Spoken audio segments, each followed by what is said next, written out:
दोस्तों नमस्कार, मैं पूजा पांडे आप सभी का अपने चैनल पे स्वागत करती हूँ। फ्रेंड्स, आप कैसे हैं ये बताने के लिए कमेंट बॉक्स में हर हर महादेव जरूर लिखिएगा। श्री शिवाय नमस्तुभ्यम, हर हर महादेव। तो दोस्तों, आज के वीडियो में जानेंगे सावन प्रदोष व्रत कब है, सावन प्रदोष की पूजा विधि, पहली बार हम व्रत उठा सकते हैं कि नहीं उठा सकते हैं, सावन प्रदोष की सरल पूजा विधि, प्रदोष काल में प्रदोष व्रत में कैसे पार्थिव शिवलिंग की पूजा करें या हमें पार्थिव शिवलिंग की पूजा करना चाहिए कि नहीं करना चाहिए, नियम कैसे धारण करें और प्रदोष व्रत में कौन कौन सी सामग्री लगती है, घर में शिवलिंग है तो हम पूजन कैसे करें, ऐसी बहुत सी जानकारी आपको इसी वीडियो में प्राप्त होगी। वीडियो को आप लोग पूरा देखिएगा। वीडियो अच्छा लगे तो लाइक कमेंट शेयर कर दीजिएगा फ्रेंड्स। तो चलिए जानते हैं। पंचांग के अनुसार प्रत्येक माह की शुक्ल पक्ष की त्रयोदशी तिथि को प्रदोष व्रत कहा जाता है। प्रदोष व्रत भगवान शिव माता पार्वती को समर्पित होता है। इस व्रत में भगवान शिव की पूजा प्रदोष काल में की जाती है। वैसे तो साल में सभी प्रदोष व्रत महत्वपूर्ण होती है, लेकिन सावन माह की जो प्रदोष व्रत है ना, भगवान शिव को बहुत ही प्रिय है, क्योंकि सावन महीना भगवान शिव को प्रिय है। अगर इसमें प्रदोष व्रत पड़ जाता है तो पूछो ना, बहुत ही अच्छा है। अगर आप पहली बार उठाना चाहते हैं प्रदोष व्रत तो एकदम निसंकोच आप व्रत को उठा सकते हैं। अगर एक प्रदोष तो बीत गई है, दूसरी प्रदोष 6 अगस्त को हो। अगर आप अभी तक नहीं उठाए हो, उठाना चाहते हो तो उठा सकते हो। संतान प्राप्ति के लिए, मंगल विवाह के लिए, कर्जा मुक्ति के लिए, घर में किसी भी प्रकार की परेशानी उसके लिए आप प्रदोष व्रत कर सकते हैं, क्योंकि प्रदोष व्रत की जो तिथियां होती है महादेव को बहुत ही प्रिय है। तो आप लोग एक बार जरूर करके देखिएगा फ्रेंड्स। तो जानिएगा सावन माह के दूसरे प्रदोष व्रत की सही तिथि, पूजा का शुभ मुहूर्त क्या है। तो सावन का दूसरा प्रदोष 6 अगस्त दिन बुधवार को रखा जाएगा। 6 बुधवार को पड़ने वाली प्रदोष को बुध प्रदोष के नाम से भी जानते हैं। प्रदोष काल की पूजा शुभ मुहूर्त क्या है। तो शाम 7:08 से लेकर 9:26 तक प्रदोष काल की शाम की पूजा है। अगर आप शाम में शिव जी की विशेष पूजा आराधना करिएगा, जरूर आप पार्थिव शिवलिंग बनाकर पूजन जरूर करिएगा।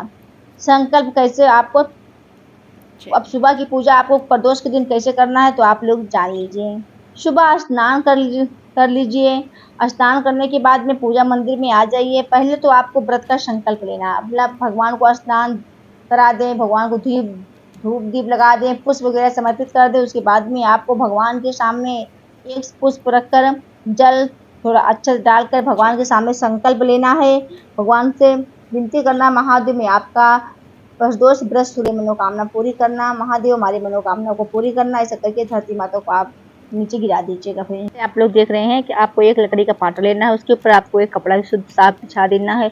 फिर आपको भोले बाबा के सभी परिवार को स्थापित कर देना है। अगर आपके यहाँ शिवलिंग है तो आप शिवलिंग कभी रख सकते हैं एक प्लेट में, ओम लिखने के बाद में फिर शिवलिंग को रख दीजिएगा। इसी तरह आप लोग, ये हमारे पास शिवलिंग है और कंकड़ संकट शिहोर का है, तो इसको आपको परिशुद्ध जल से स्नान कराना है, फिर आपको पंचामृत से स्नान कराना है, फिर आपको शुद्ध जल से स्नान कराना है, गंगा जल से स्नान कराना है, फिर आपको चंदन टीका लगाना है।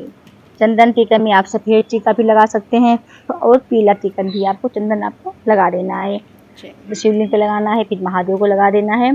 फिर आपको भस्म, जो कि महादेव को बहुत ही प्रिय है, तो आपको भस्म जरूर लगाना, समर्पित करना, लगाना है महादेव को।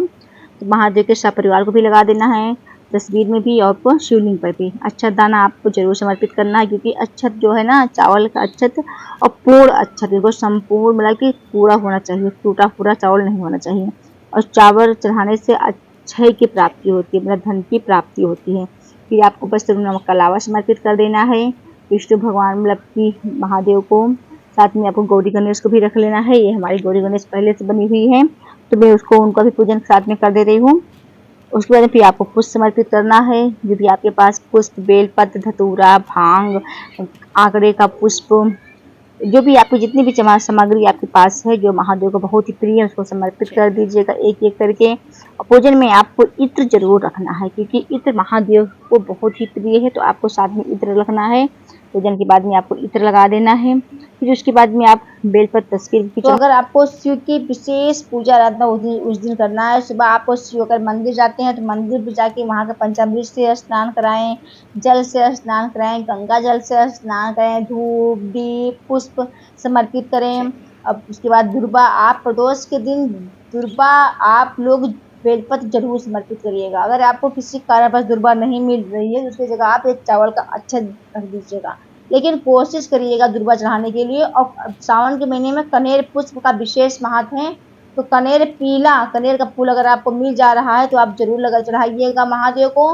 अगर शिवलिंग पर चढ़ा हुआ भी मिल रहा है आपको तो उसको भी आप उठा के 5 जगह का स्पर्श करा के महादेव को चढ़ा सकते हैं। इससे भी बहुत ही महत्वपूर्ण है ये। इसमें आपको उपवास रखना है सारा दिन। अब कुछ लोग का प्रश्न आया था उपवास में क्या खाना है, तो व्रत में जो आप लोग खाते हो जैसे कि मूंगफली हुआ, चाय हुआ, आलू हुआ, अगर आपका मन है तो नमक खाइए, नहीं मन है तो नमक मत खाइए। नमक में सेंधा नमक का प्रयोग करिएगा, सफेद नमक का प्रयोग नहीं करना है।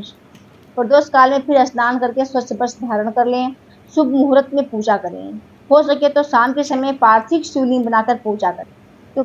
तो आप घर के मंदिर में भी कर सकते हैं, अगर छत पे आपके गमले हैं तो आप वहाँ भी कर सकते हैं। तो यहाँ पे मैं ले आई पूजा की थाली, सारी सामग्री। आपको 1 लोटा शुद्ध जल लेना है, पंचामृत बना के लेना, गंगा जल, गुलाब जल, इत्र, भस्म, काला तिल, वस्त्रनुमा पहनाने के लिए कलावा, पुष्प, धतूरा, अच्छा दाना आपको जरूर लेना है, दुर्बा लेना है आपको।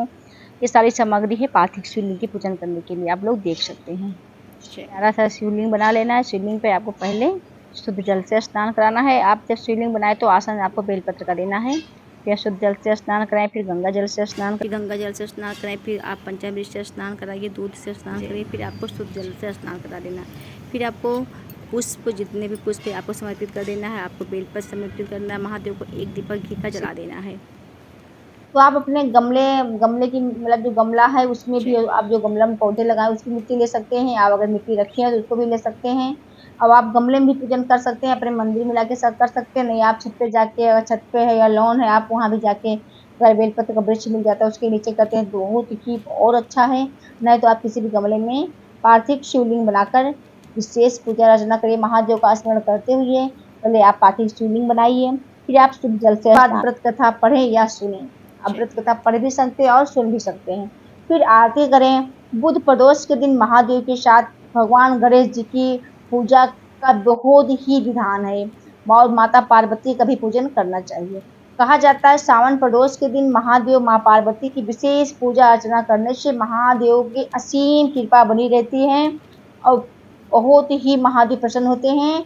ऐसे बुद्धि के दाता गणेश जी हैं, तो गणेश जी को आप बुधवार की प्रदोष पड़ रही है तो इस दिन आप गणेश जी को दुर्बा, 5 दुर्बा, 7 दुर्बा जो भी आप समर्पित करें, 5-7 दुर्बा मिल जाए आपको, तो अपनी जो मनोकामना है उसको बोल के समर्पित कर दें। और वहाँ मतलब कि हरा मूंग और गुड़ जरूर समर्पित करिएगा गणेश जी को। बुधवार की प्रदोष का विशेष महत्व है, तो साथ में गणेश जी का भी विशेष पूजा अर्चना आपको करना है उस दिन। तो फिर यहाँ पे मैंने बता दिया प्रदोष व्रत कब है। प्रदोष व्रत की सरल पूजा विधि, सुबह की शाम की पार्थिव शिवलिंग की पूजा विधि एकदम सरल तरीके से फ्रेंड्स। तो आप लोगों को शायद वीडियो अच्छा लगा हो। तो सावन प्रदोष के दिन भगवान शिव, गणेश, माता पार्वती की पूजा करने से मनोकामना पूरी होती है। लक्ष्मी प्राप्ति के लिए प्रदोष के दिन शाम के समय मुख्य द्वार पर घी का दीपक लगाएं, इससे धन संपदा आती है। प्रदोष काल में महादेव भ्रमण करने के लिए निकलते हैं नंदी जी के साथ में, माँ पार्वती के साथ में, तो आपको 1 दीपक अपने चौखट पे लगाना है और 1 दीपक आपको बेलपत्र वृक्ष के नीचे लगाना है। और हो सके तो 1 दीपक अगर आपके पास में मंदिर हो तो आप मंदिर में मतलब कि लगा दीजिएगा अपनी विशेष कामना के लिए। कम से कम ये 5 प्रदोष, 3 प्रदोष, 7 प्रदोष कैसे नियम बना लेते हैं, हमको इतने प्रदोष दीपक जलाना है, ये 3 जगह, इसका विशेष महत्व है, इससे मनोकामना पूरी होती है। सावन के बुध प्रदोष पर भगवान गणेश जी को दुर्बा अर्पित करने का बेहद शुभ होता है, जैसे हमने आपको बताया बहुत ही शुभ माना जाता है, तो उनको आप लोग दुर्बा समर्पित करिएगा अपने मनोकामना के लिए फ्रेंड्स। तो ये हो गया सावन प्रदोष का उपाय, सरल तरीके से हमने फ्रेंड्स आपको बताया है। क्लियर हो गई फ्रेंड्स। वीडियो अच्छा लगा हो तो लाइक कमेंट शेयर कर दीजिएगा। चैनल पर नए आए चैनल को सब्सक्राइब कर लीजिएगा। धन्यवाद। हर हर महादेव।